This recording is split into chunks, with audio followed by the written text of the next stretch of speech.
Bienvenue sur Africa 24 pour cette nouvelle édition de l'Africa Tonight. Voici les titres. Yamoussoukro, capitale politique de la Côte d'Ivoire, poursuit son développement. Un développement qui passe inévitablement par l'assainissement de la ville et l'investissement dans le secteur agricole selon les autorités.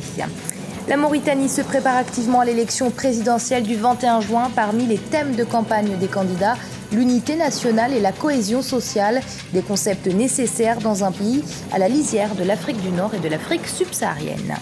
Focus dans ce journal sur l'auteure sénégalaise Nafissatou Diadouf qui a reçu de nombreux prix littéraires cette année.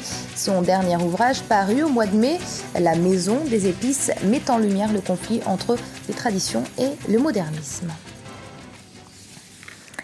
Le gouverneur du district de Yamoussoukro, Augustin Thiam, œuvre au développement de la capitale politique de la Côte d'Ivoire depuis 2011 maintenant. Parmi ses priorités, l'assainissement de la ville ou encore le développement de l'agriculture. Un sujet de Guillaume Durand. Yamoussoukro résolument tourné vers l'avenir. Augustin Thiam, gouverneur du district de Yamoussoukro depuis 2011, a fait du développement de la capitale politique de la Côte d'Ivoire son cheval de bataille.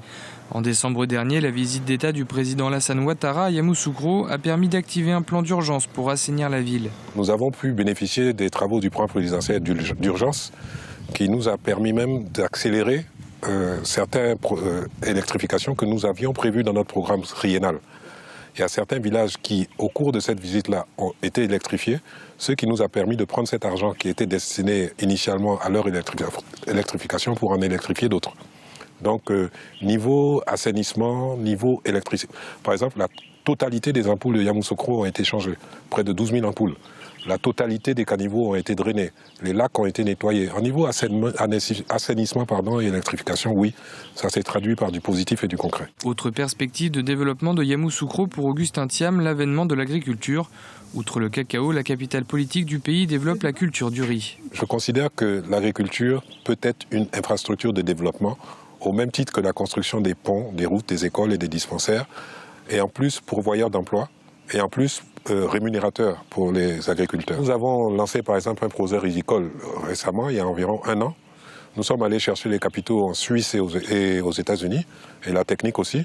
Et après 1 an d'exploitation, nous venons de produire 90 tonnes de riz. Nous avons installé environ 79 riziculteurs, et nous avons un programme à ce niveau-là. Et le meilleur riziculteur de Côte d'Ivoire qui a été primé l'année dernière par son Excellence le Président Ouattara était un des riziculteurs de Yamoussoukro. Lors de la campagne électorale du scrutin présidentiel de 2010, Alassane Ouattara avait fait du transfert effectif de la capitale politique et administrative à Yamoussoukro une priorité. Une promesse électorale que la population de Yamoussoukro continue de réclamer et qui pourrait permettre à la ville d'accélérer son développement.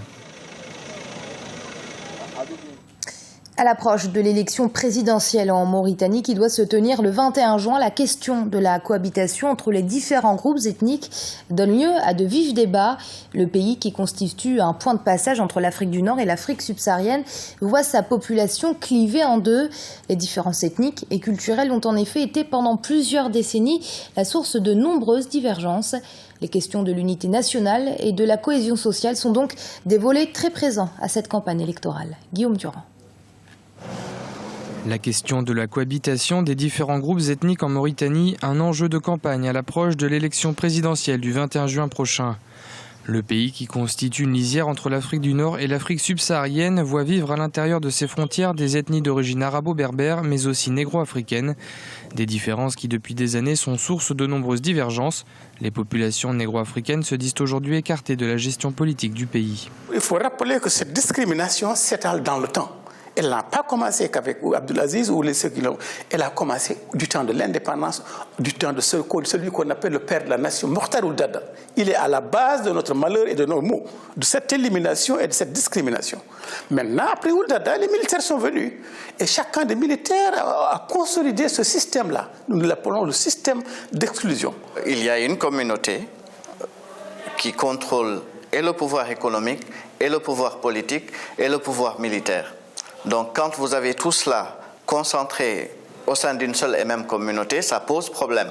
Pour mettre fin aux nombreuses frustrations rencontrées par les négro-mauritaniens quant à la gestion politique et économique du pays, certains analystes proposent l'organisation d'états généraux sur la question des droits des Noirs mauritaniens.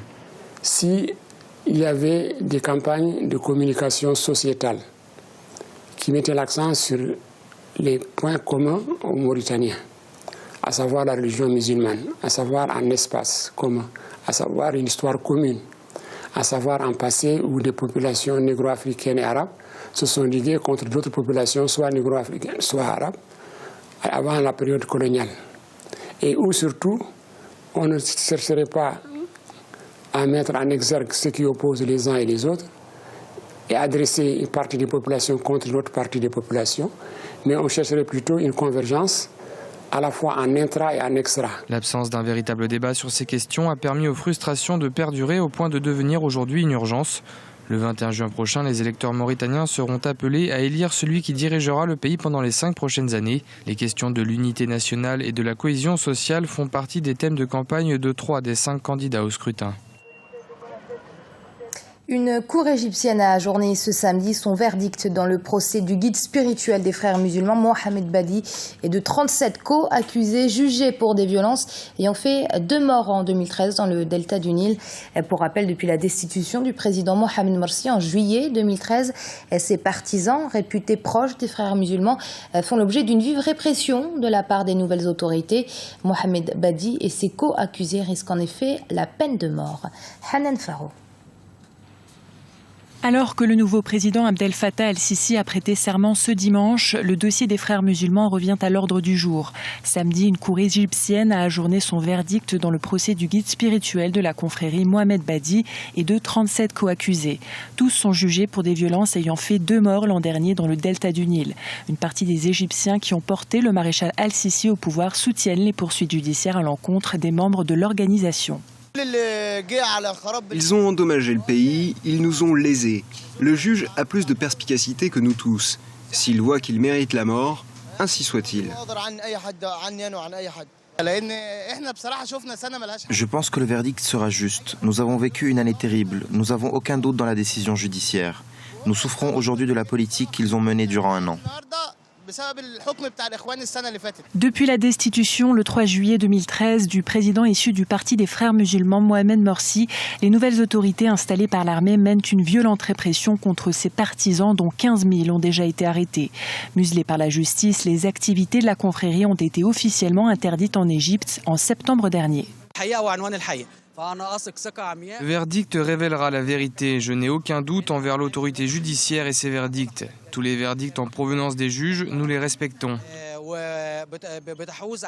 Les frères musulmans, dont on estime le nombre de membres à 1 million en Égypte, avaient appelé à boycotter l'élection présidentielle qualifiée de prolongation du coup d'État. Mohamed Badi, guide spirituel des frères, est poursuivi au total dans une 40aine d'affaires. Il encourt à chaque fois la peine de mort. Le verdict du juge à son encontre est attendu le 5 juillet. C'est un problème récurrent pour la sélection camerounaise de football, le désaccord avec la fédération quant aux primes de participation. Cette fois-ci, elle concerne les primes pour le mondial du Brésil. Il a fallu de peu pour que les Lions indomptables ne s'y rendent pas. Ils ont en effet menacé de faire grève ce dimanche et ont même raté le premier vol qui devait les conduire à Rio. Dénouement heureux, les 2 parties ont finalement réussi à s'accorder. Écoutez donc à ce propos André Kanabiyik, ancien international camerounais. Les collègues, si je peux m'exprimer ainsi, ont parfaitement raison. Bon, boycotter, je crois pas qu'ils iront juste à boycotter, mais je crois qu'ils ont parfaitement raison. J'ai combattu pendant plus d'1 dizaine d'années par rapport à ces problèmes. Je suis parti.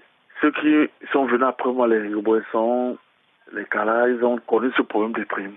Je n'arrive pas à comprendre jusqu'au jour d'aujourd'hui comment on peut arriver à quelques jours du début d'un match que ce problème ne soit pas résolu. Je trouve ça lamentable, je trouve ça honteux et je dis haut et fort que vraiment les dirigeants du football camerounais ont une malhonnêteté intellectuelle extraordinaire.